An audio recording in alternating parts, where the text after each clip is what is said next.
All right. So I'm going to count the people who fall asleep. And I'll remember you forever. Of course, I'm joking. All right. So I want to try to, this is going to be way less intense than the first talk, okay? I'm going to try to bring it down into the level of practical reality. As you know, most of you, maybe some of you don't know, I am an icon carver. And that's mostly my job, and I also do this speaking, but mostly my job is to make images and to make objects for the church, for individuals. And so you're going to see a few of my objects as we go through this presentation. I'm going to show a few things that I'm working on. And one of the things that we're trying to do is to recapture a vision of art which would be fuller, which would be more encompassing of reality, more aware of what it means to act in the world, what is exactly the power that we have as human beings made in the image of God in the way that Father talked about. How is it that we can understand that? It's very fascinating because yesterday I was at the museum, the Fine Arts Museum, and I had forgotten, I don't know why I had forgotten, I should have known this, but one of the people that has actually helped me to understand Christian art in a more traditionally Christian way is this man, Ananda Coomaraswamy. He's not a Christian. He was Senegalese, in East Asia, but he was the curator of the Boston Museum here in the 1920s, I think. And he's actually responsible for their East Asia collection. And he's responsible for just the whole study of East Asian art, of Asian art in America, is basically due to this guy. And sometimes the funny thing is that sometimes you need someone from the outside to point out to you your precious thing because you can't see it anymore, or you've forgotten it, or whatever.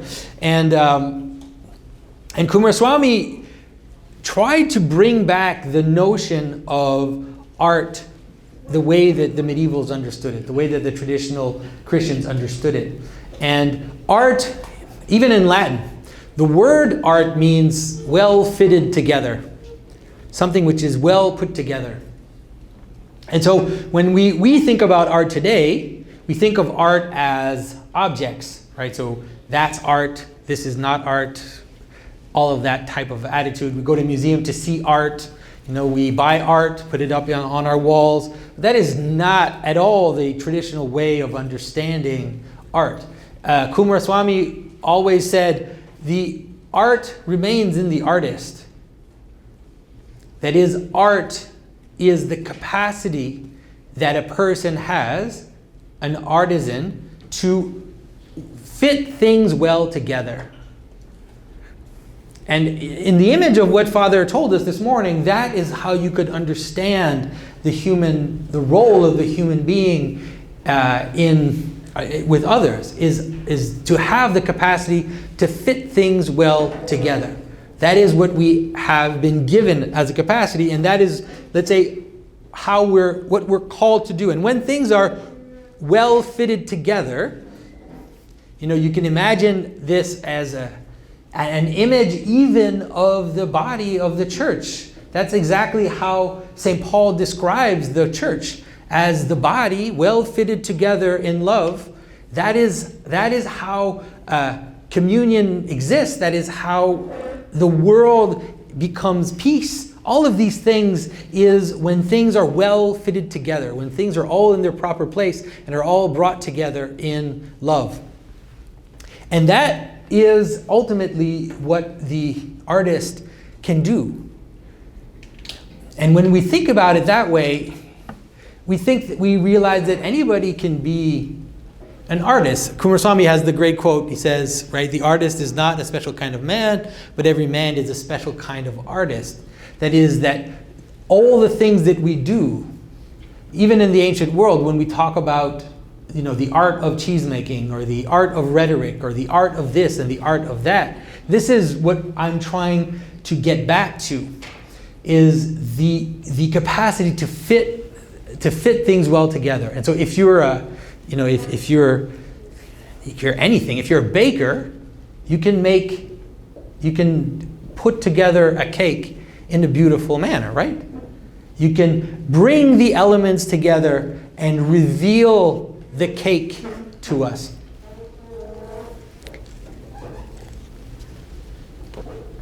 And that action, it doesn't only happen in the thing, it also happens in the people who participate in that thing. So if I'm making a good cake, I'm not just making it for it to be a good cake, right? What does it imply for it to be a good cake? It implies that I'm also pulling you into my cake, right? It's not just the cake. You are part of my cake because you're the ones who are going to eat it, and you're the ones who are going to recognize that I am a good artist as I bring this cake together, right? So the artisan, the good artist, is pulling the material things together, revealing the essence of something, but he's inevitably also doing that in a community. It's a participative act. As you, like I said, as you eat the cake, or as you listen to my speech, as you read my letter, as you, whatever it is that I'm making, it's a pulling in of people as well. And that's really, it's so important to understand, because we have been ruined in the modern world to think that the ultimate cultural experience is this. Is to all go to a concert and all sit nicely and to look at someone who's playing music and to listen carefully, and to go to a museum, and to stand in a museum and look at things, that used to be somewhere, and appreciate the art. We think, now there's nothing wrong with doing that. I was at the museum yesterday. There's nothing wrong with doing that. But there is something wrong with believing that that is the highest form of culture. That the highest form of culture is going into a museum and seeing these objects that are ripped out of their context. I always say that museums are cemeteries for objects. It's like they're all dead. All these things are dead. They used to be part of someone's life, and now they're all cataloged. Like you go to these museums, it's these white walls with objects. It's so pretty. Anyways, it's fine. It's fine. Go into museums. It's fine. But it's mostly to help you understand that that's not the highest form of participation, or that's not the highest form of culture, right? This is the highest form of culture. A procession, a parade, a folk dance, right? A church service. Why? Why is it a higher form of culture? Because it's participative. It's just like, when I talked about the problem of the Bible as being this thing that you just sit there and you read and it's out there and you analyze it as if it's something outside of you. We've somehow created the same problem with culture. You'll hear people say that you consume culture. Have you ever heard that? My goodness.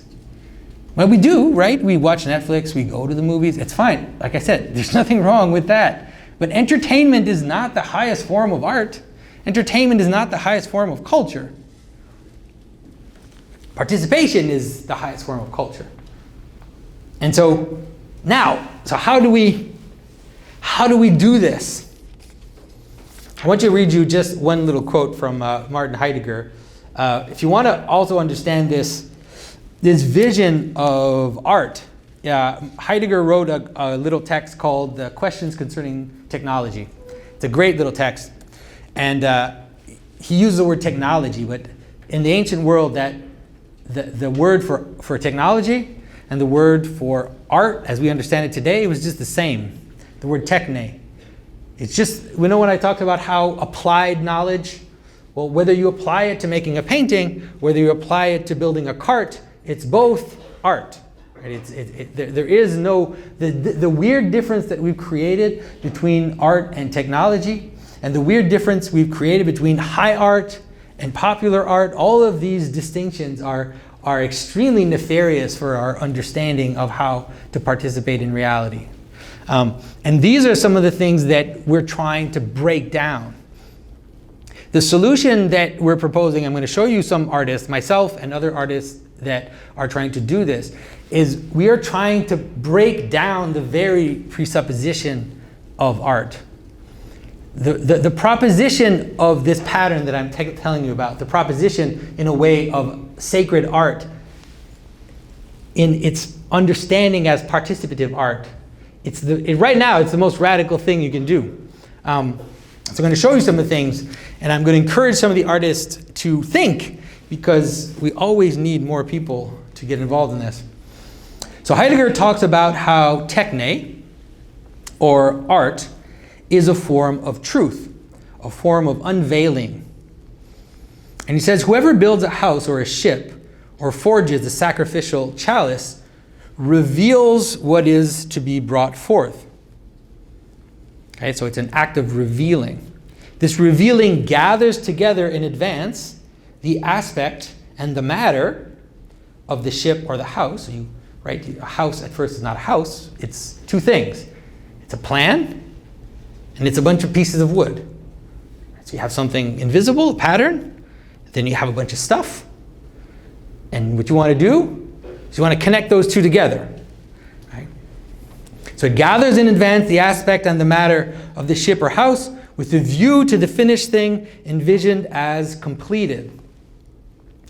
Thus, what is decisive in techne does not lie at all in making and manipulating, nor in the using of means, and here he's talking directly at the Marxist, and also this kind of the vision of technology as production, right?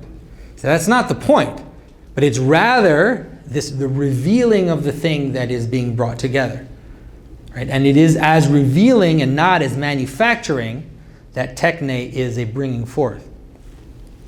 So when we talked about this idea of expressing, I mentioned something a little bit about that before when I said, I don't think the purpose of the artist is to express himself. And I really, really think that. I think the purpose of the artist is to express the thing that he's expressing. Right? To express the cake, express an image, ultimately to express the peace of God, to express the communion of the saints. These are the things that we're expressing. Much more than myself. Myself is going to get in there somewhere. I mean, I can't totally get rid of myself. It's going to happen. But that's not my point. That's not the purpose of what I'm doing. Right? And so one of the things, so there's a few of us, a group of us, I'm going to start to introduce you to them. A few years ago, in 2012, and it's funny because everybody here, all these people know Father Patrick O'Rourke, it seems. A lot of the priests here know him. He is one of the people who founded this journal. And it's a bunch of us who are trying to break down this problem and trying to bring back the idea of sacred art. But the reason why we want to bring back the idea of sacred art is not just sacred art.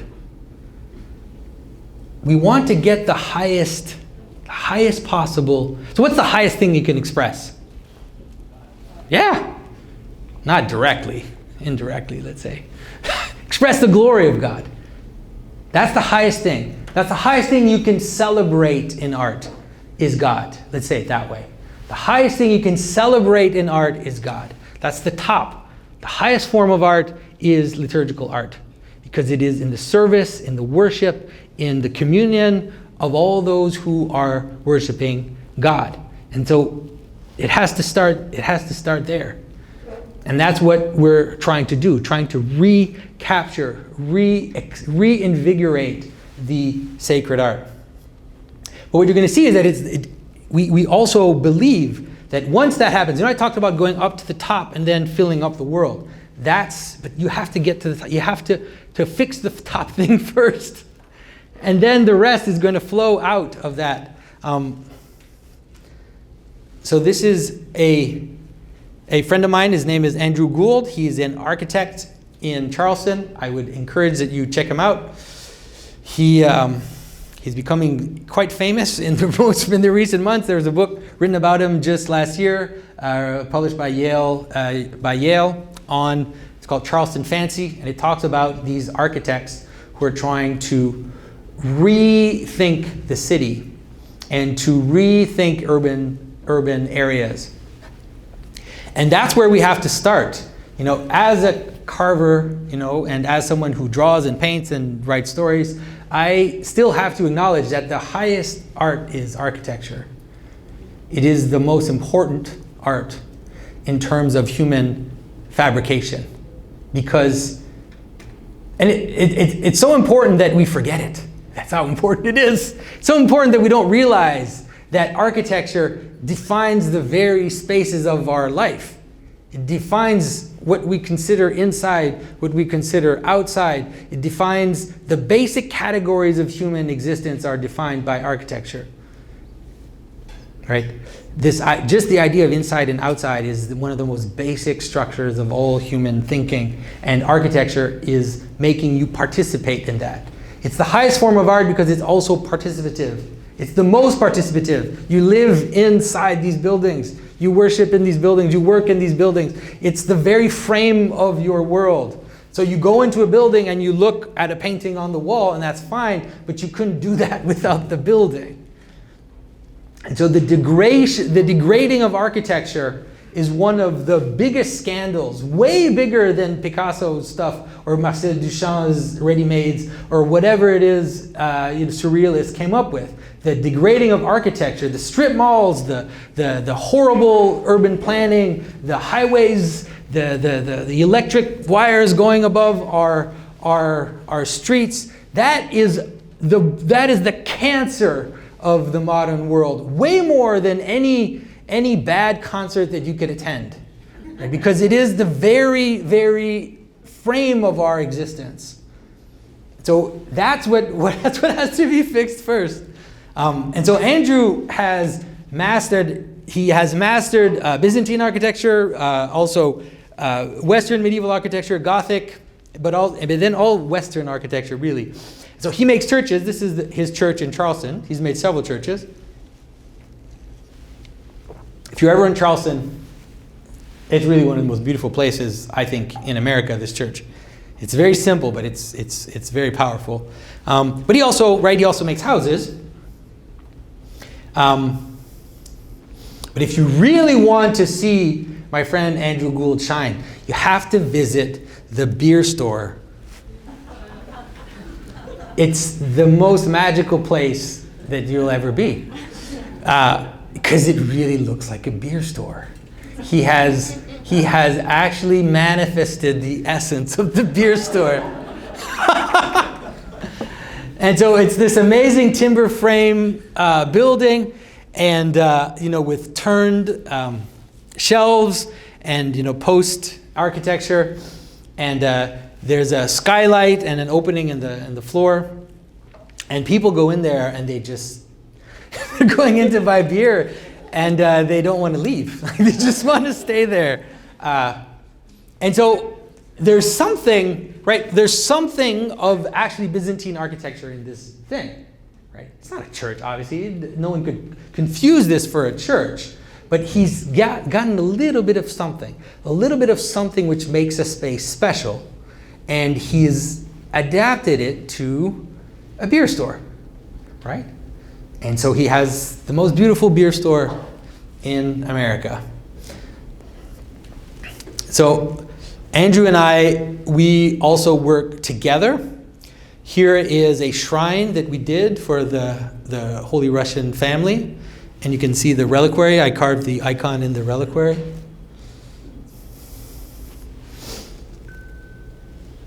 Here's a project we worked on together as well. It's a large carving of St. Michael killing the dragon with stone inserts. There's no paint on this. All the colors are stones, and the gold is gold leaf. So what we're trying to do is so if you look at this image, for example, on the one hand, it looks like something that could have been made, I don't know, in like 1200 or something. But nothing like this was ever made in the year 1200. This is actually completely the technique, the use of the materials, the way that the dragon is made is actually not at all something you could have seen in the 12th century. But it's rather to try to make something which looks timeless, make something which looks as if it could have been made 1,000 years ago, but it was made today. It's not a copy of something that was made 1,000 years ago.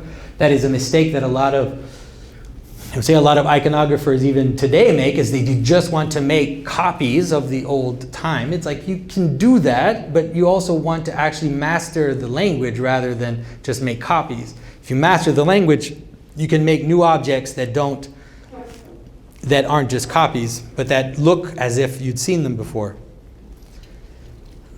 This is a crozier that I made for the Catholic Archbishop of Montreal. And with Andrew as well. I'm just showing you things that I made with Andrew because I want you to see a little bit of this teamwork that we're trying to develop. And this is a gospel cover that is here in Boston at the OCA Cathedral in Boston. So this is what I'm doing most of the time. This is what I'm doing. But sometimes people look at what I'm doing and they don't understand. And I can see why they don't understand, because I'm also doing this. Like I'm also making T-shirts. And iPhone cases and T-shirts and bags. Why? Why am I doing that? Because there's nothing wrong with T-shirts. Who thinks there's something wrong with T-shirts? It's really, yeah. It's really important. It's really important to understand this. We really have this weird elitist thing about art, this weird elitist vision of art, that we think that art is this precious thing in museums, that art is this high thing that we look at and that we don't participate in. It's like, no, I want you to wear a T-shirt. That's participative. I love it. I think it's great.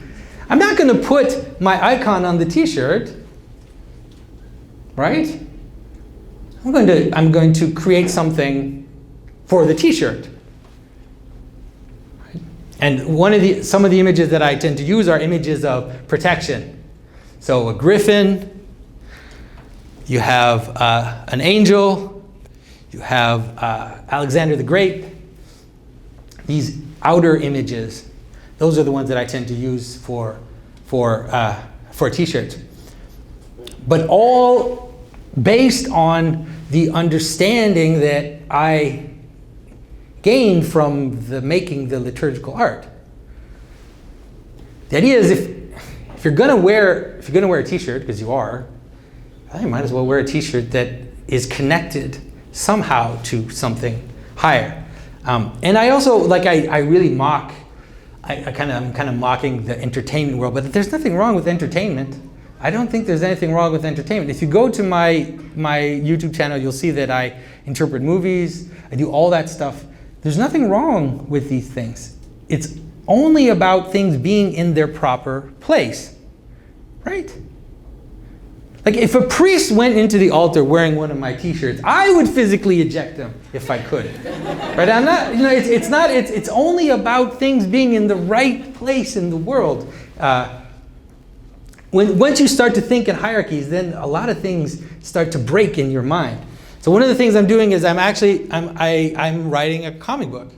I'm making a comic book. It's based on the story of St. Christopher, a very, very loose retelling of the story of St. Christopher. And I took I looked at popular culture and I saw the kind of things that were there and I said, we have that, right? We have a lot of weird things in the Bible. There are a lot of weird things in the Bible. So I said, why not write a story that takes all the weird things in the Bible and all the weird things in our tradition, and you just put them in one story. And then when people read it, at first they think, oh, this is going to be great because it's going to be so subversive. But then in the end, it's actually not subversive. It turns it all back. And so in this story, St. Christopher is a dog-headed man. There's St. Simeon the Stylite, who is on his pole. There are dragons and giants and monsters and the Leviathan. All the crazy stuff in the Bible is all in this one story. So here's the first appearance of St. Christopher. If you don't know the story of St. Christopher, I won't tell it now, but you can look it up on my YouTube channel. And it's the same even with my speaking. I try to do the same. It's like So I have, if you go to my YouTube channel, if you come here, sometimes I try to talk about the highest things, try to help people understand the power of the gospel, the beauty in scripture, the beauty in our tradition, the beauty in the icons. But I think the whole world lays itself out in this pattern. There's no exception. Everything is in this pattern. Nothing is outside of the way that the Logos manifests itself in the world. So you can talk about anything. So there you go. So I've got this stuff too. Talk about Rudolph. Talk about this weird thing that happened, this ice cream licking challenge that happened in the US. Meaning of goblins and dwarves and imps. All of these things have meaning. If they didn't have meaning, they wouldn't exist. We can talk about it. But I wouldn't want someone talking about that in the altar. Right? It's all about place. All right. Some of the people that worked with us to develop the Orthodox Arts Journal, they have started a new organization. I was sadly not able to go to their first meeting, which was about a month ago. But I would suggest that you check them out. They're called Artifact. And what they want to do is exactly what I talked about. They want to help people rediscover the art as participation.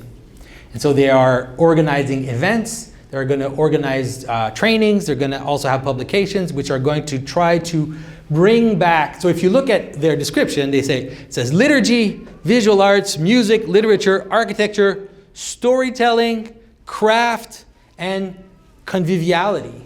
And you think, well, that's odd. How did that? But if you listen to what I said, you'll understand how you can't have, all of these things should bring conviviality.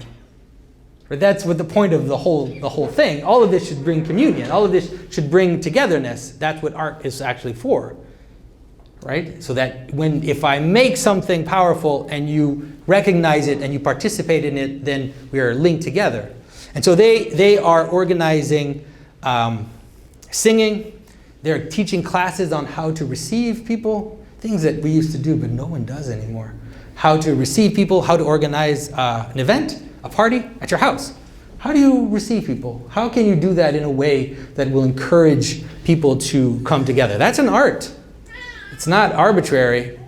How to set a table. You think that we knew these things, but no one knows these things anymore. Our grandparents did. It's all gone.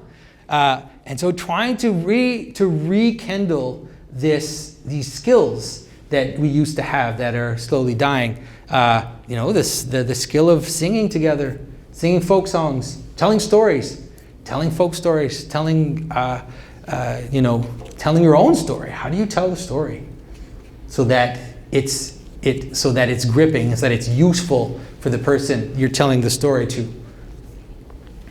One of the people involved in this, you can see him. Actually, you probably won't be able to see him. He's in that picture. His name is Nicholas Kotar, and he's an author also. He's an Orthodox deacon. He's at, now I'm going to forget the name. He's in Jordanville at the Russian seminary there. And he's writing novels. His novels have nothing Christian in them. He doesn't talk about Jesus in his novels. Doesn't talk about, the church or anything. But his works are some of the most Christian works that I've ever read. Because that is where, once you understand the pattern, once you're inside the pattern, once you understand that this pattern that I told you about the garden and the fall and this descent and this ascent, all of these patterns as the patterns of reality, then you can participate in all kinds of ways. You can write stories. You can see that the fairy tales also have the same pattern. You can see Christ in fairy tales. You can see Christ in the ancient myths. You can see Christ in movies. You can see Christ. Christ is the good thing hidden in all, even the bad things. He's hiding in there. Doesn't mean that everything's good. Obviously not. A lot of trash out there. But there's Christ is that which is good, which is hiding in everything, which makes it exist. And so just like Tolkien, for example, if you read Lord of the Rings, there's nothing Christian about Lord of the Rings, right? So why is it that Christians resonate with Lord of the Rings so much? Why is it that all the Christians, a lot of Orthodox people too, for some reason, really like Lord of the Rings, really love Lord of the Rings? It's because it's showing you this powerful pattern of reality in a different language. And the excitement you have is that although it's in a language that is completely different from that of Scripture, you can still see that it's showing you that story, even though it's different. And that, I think, ultimately is what artists can be, what artists can do, is to help people see. Artists are kind of like magicians. Because we can help people see, get that click. Because, we have this boring world, we have this kind of blah, blah, everyday life. And that what the artist can do is by gathering things together, by enacting the creative act, by being, an image of God in this bringing together and showing the essence of something, you can wake something up in someone, kind of wake up their nous, using technical words here, but you can kind of wake up their spiritual intuition so that they realize that the world is not dark, that hiding behind all this dark gray stuff, all the fairies are still there, and all the angels are there, and everything is all there behind. You just have to help people kind of see through the glum strip malls and all that stuff. So that is my encouragement for artists. Not sure that I treated what people expected me to treat. So if you have any questions on art whatsoever, I think we'll have some time to do that. Hi, I really enjoyed your talk. I practice Buddhism, and I work with a lot of trauma, fear, as a therapist. And a lot of what you're talking about helps me to kind of see past and help people see past things, like past their suffering, to see like what's the real meaning behind stuff. I kind of lost my train of thought.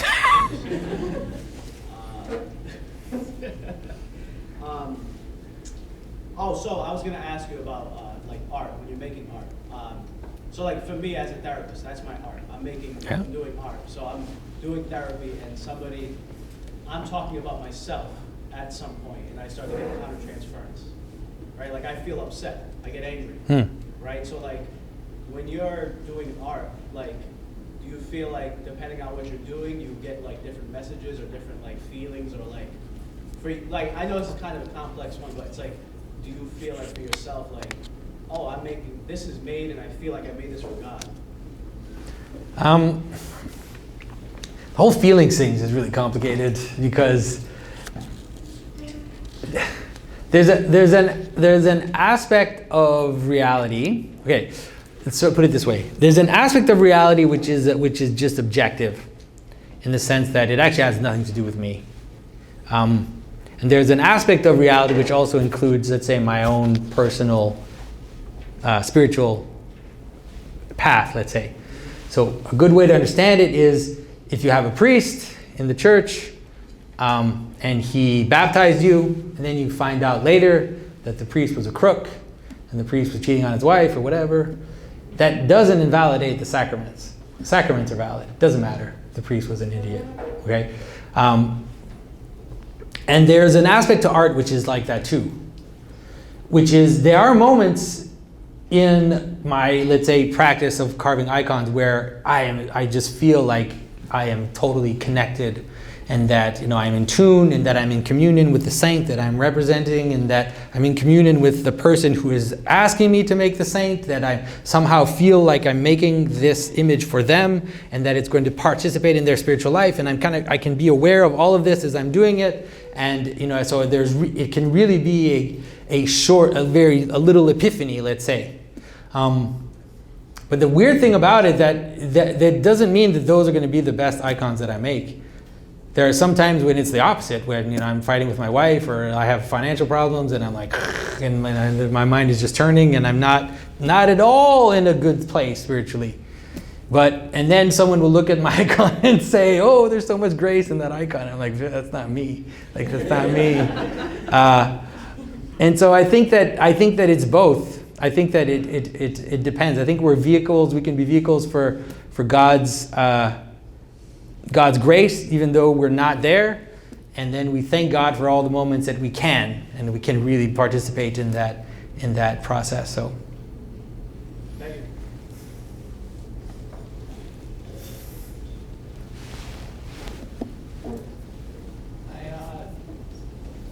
I loved your reel about architecture, because one of the things that's so nice about living in Boston is one of the few places in the United States where the architecture is still beautiful. Yeah. But my question is about the ways that our ideas about art are reflected in our social structure. So we are in a hyper-democratic country, culturally, in Plato's sense right now, like the kind of democracy that's about 2 steps away from flipping in a democracy. That's right. But so many of the cultures that have produced immensely beautiful architecture, like the Byzantines, or the Ottomans after them, or much of the world, have represented the hierarchy that they have in their minds about the structure of the universe in their social hierarchy, with slaves at the bottom, almost universally, right? And we don't want that, right? But it seems like there's 2 attractor spaces, right? There's like slavery and like beautiful architecture and all that stuff, right? And then there's like Philistine democracy. Yeah. Right? And strip malls. And strip malls. Which suck, right? Yeah. So how do we do it? How do you walk this very narrow path between these where we don't need to have these really oppressive social structures, but we do have hierarchy? Yeah. How do you do that? I don't know if that's... I mean, no, you're right. Your question is the best question. It's a great question. I think that the best version of Christianity, that's what it's supposed to be, right? The best version of Christianity is supposed to be that hierarchy is always that which is above loves that which is below, and that which is below submits to that which is above. But those 2 things have to cross each other, and so in the structure of the church, for example, that's what we see. And so the priest, although the priest is up there, and he's up there in the hierarchy, and the bishop is up there in the hierarchy, there's a very real concrete way in which the priest is also supposed to serve the people.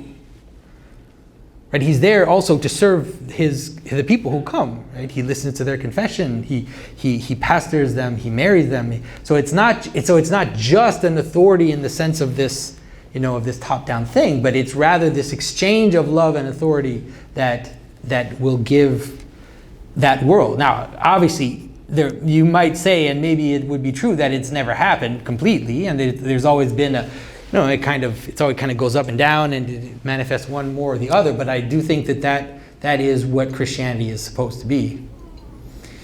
And I think that the church architecture and the liturgy represents that.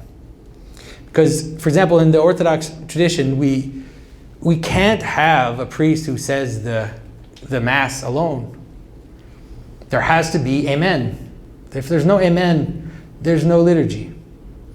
If there's no yes, there's no annunciation. The Mother of God doesn't say yes, there's no annunciation, there's no incarnation, right?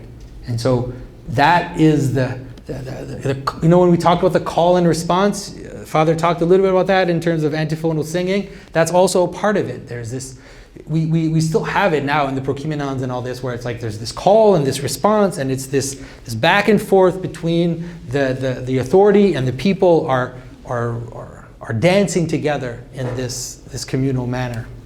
So I think that's the answer. But like I said, it doesn't mean that it happens a lot in the New Jerusalem.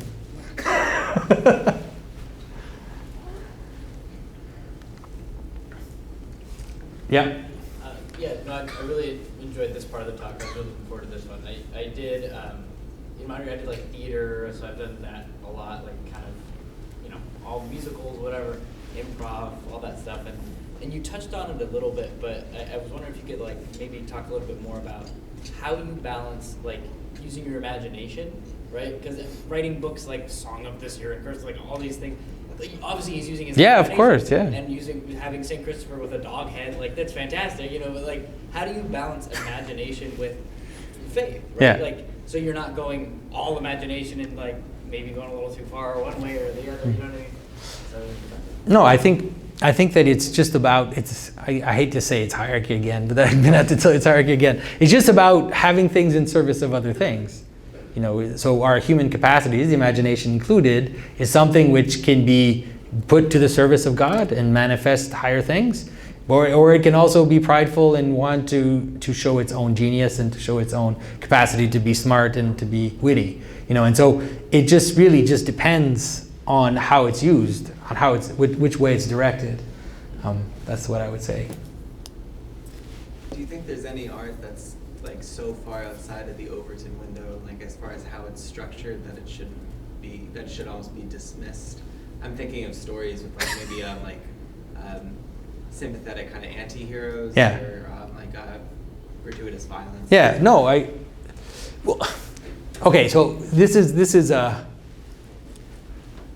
the good example would be horror movies, right? So I don't think you should watch horror movies. I don't think anybody should watch horror movies. But I think that horror movies are an expression of a very deep truth, even though I don't think you should watch them. And I think a lot of people have actually understood that recently. In the past 20 years, people have actually understood that horror movies, despite their grotesque and disgusting appeal to our very base senses, are actually morality tales. That they actually follow a structure of fall and punishment, and that's actually how the horror movie sets itself up. And the thing about upside down stories is that upside down, like again, I don't think we should indulge in upside down stories, but they're upside down for a reason. If you still recognize them as upside down, you're already not so bad, because you know that they're upside down and that they should be right side up. Right? It's like if you recognize something which is making fun of something else, if you recognize it as making fun of the other thing, then you're already not completely lost, because you're putting if you put something upside down and you say it's upside down, then you know what it looks like to be right side up. Does that make sense? That makes a lot of right. sense, yeah. And so even in the most heavy metal, satanic, all that stuff, it's like if you look at their aesthetic and you look at what they're saying, if you understand them as being upside down, it makes total sense. They're actually embodying the upside down, and like you want to give them a prize. Like you're actually embodying the upside down quite well. Like then I can tell to my parishioners, you want to see what it looks like? There's right there. That's what it looks like. Don't do that. Yeah, exactly. Of course, heretics can be useful. Oh man. Yeah. Do you think that a Christian artist has any specific responsibility to explicitly share the gospel through their art? So you talk No, about I don't think that. I mean, explicitly evangelize. well, you talk about patterns of reality, and there's the artwork here that points to Jesus. And Jesus is hidden in all things that are good, but it doesn't explicitly say this is who Jesus Christ is. No, I don't think that's necessary. I think that, especially right now, most of the art that does that is usually pretty bad. Most of it. A lot of the movies, like the Christian movies, man, they're so bad. They're so bad. I don't disagree with that, but I guess how do you glorify God through your art if you don't? I don't know. So it depends. You can do it by explicitly referencing God, but it has to be part of a coherent narrative, right? If you can reference God directly if the story is related to that, if that's what the story is about.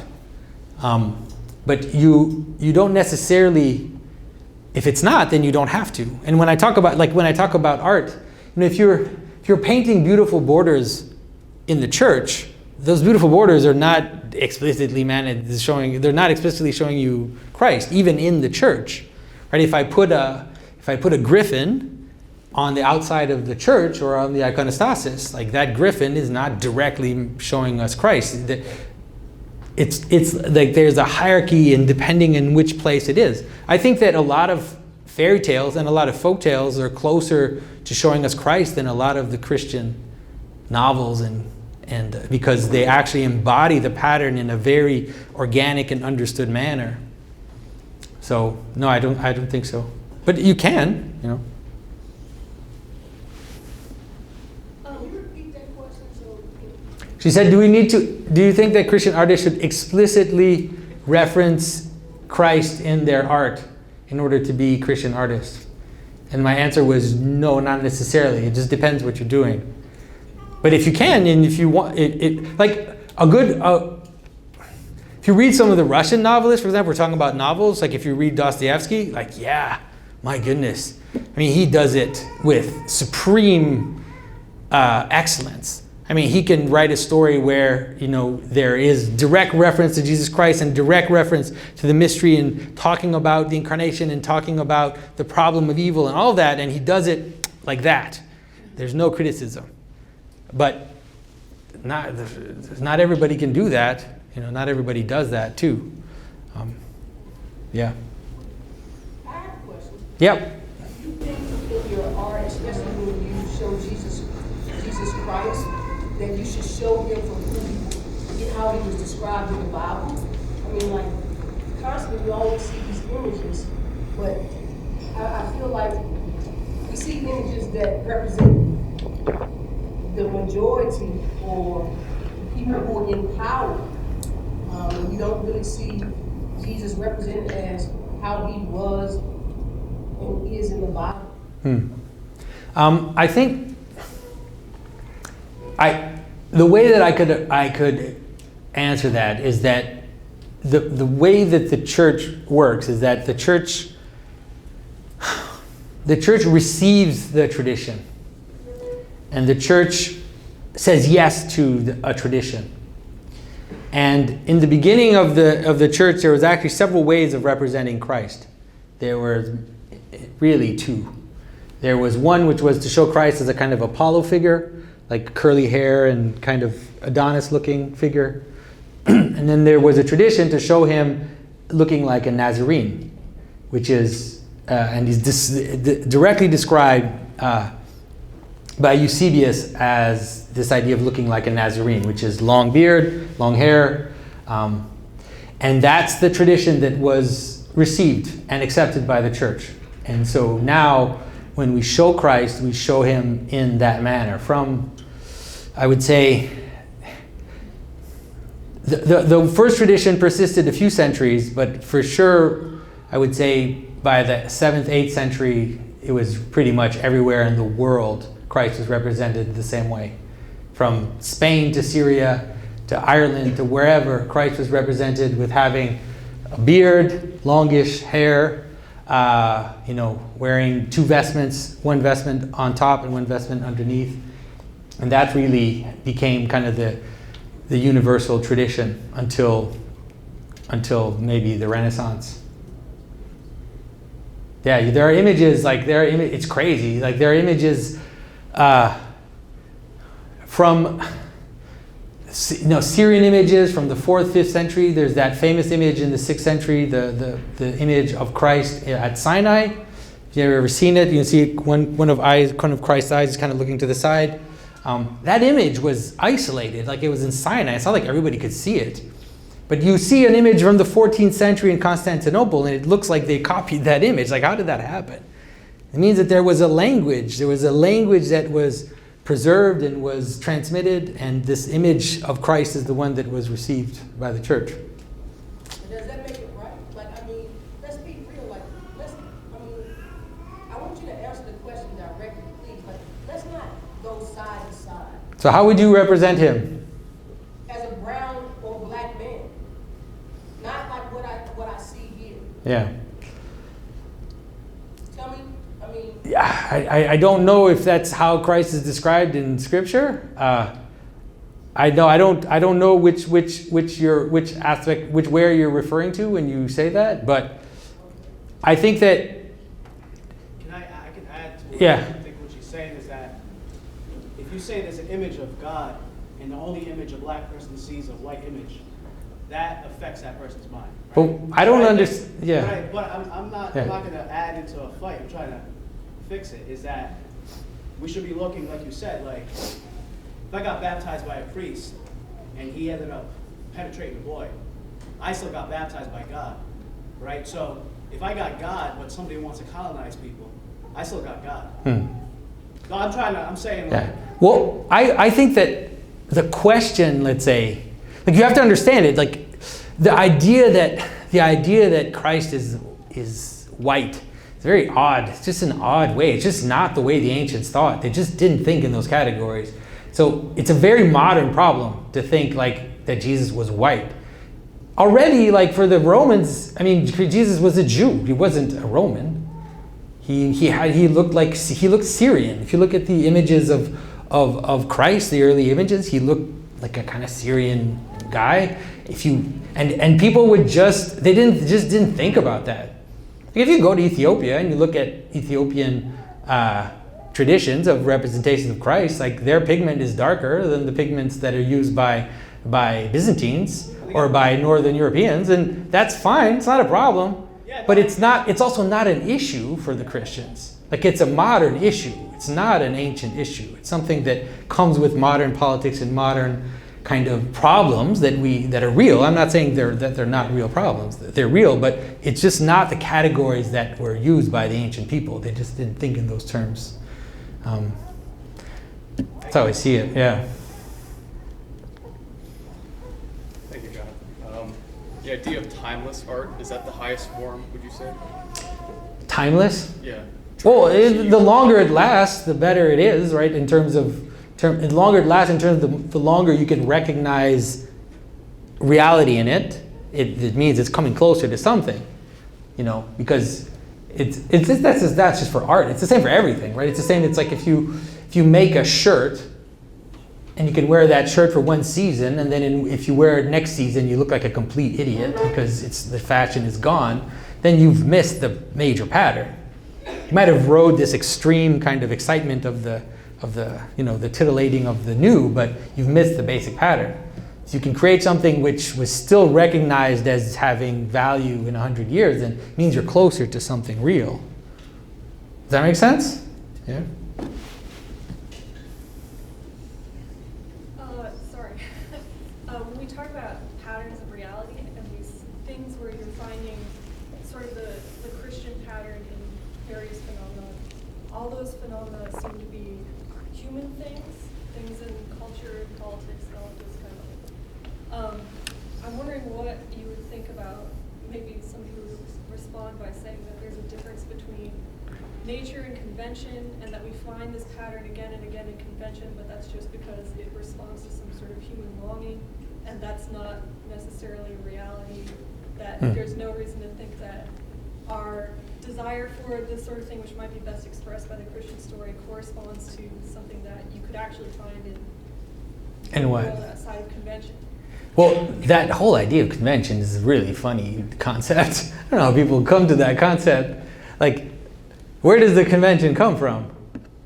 And if you're a naturalist, like a real naturalist, and you think that everything is explained out of these naturalistic patterns, then you can't stand outside of the pattern and then declare a convention. That's silly. Like, how can you stand outside of the pattern? Are you in the pattern or not? But if you're in the natural world, then you can't just say these are just conventions. Like, they're not just conventions. No more than, I don't know, like no more than peacocks putting up their tails are just conventions. They're things that happen. Now try to understand how they happen and in what pattern they happen. And then that will usually get rid of your problem right away. One of the problems of a lot of the naturalists is that they somehow still can't apply their thing to themselves.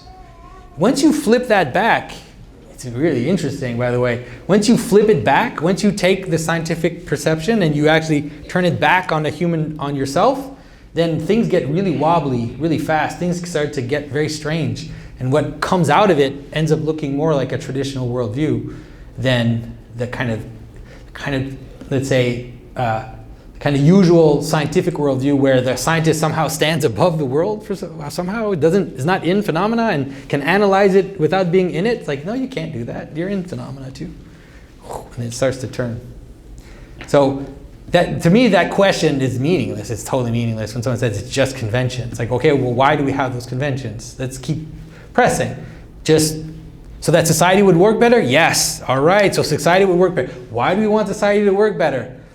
Because then we'll last longer and yes. All right. So is it still just a convention if it actually provides the pattern by which you do better? It's not just a convention. It's the way that it's the pattern by which you live that makes you live better life. Anyways, that's my thought. I think we're done, huh? All right, guys. You guys have been, I've asked your attention from this morning until like 3 o'clock in the afternoon, so you guys have been amazing. It's like a whole school day.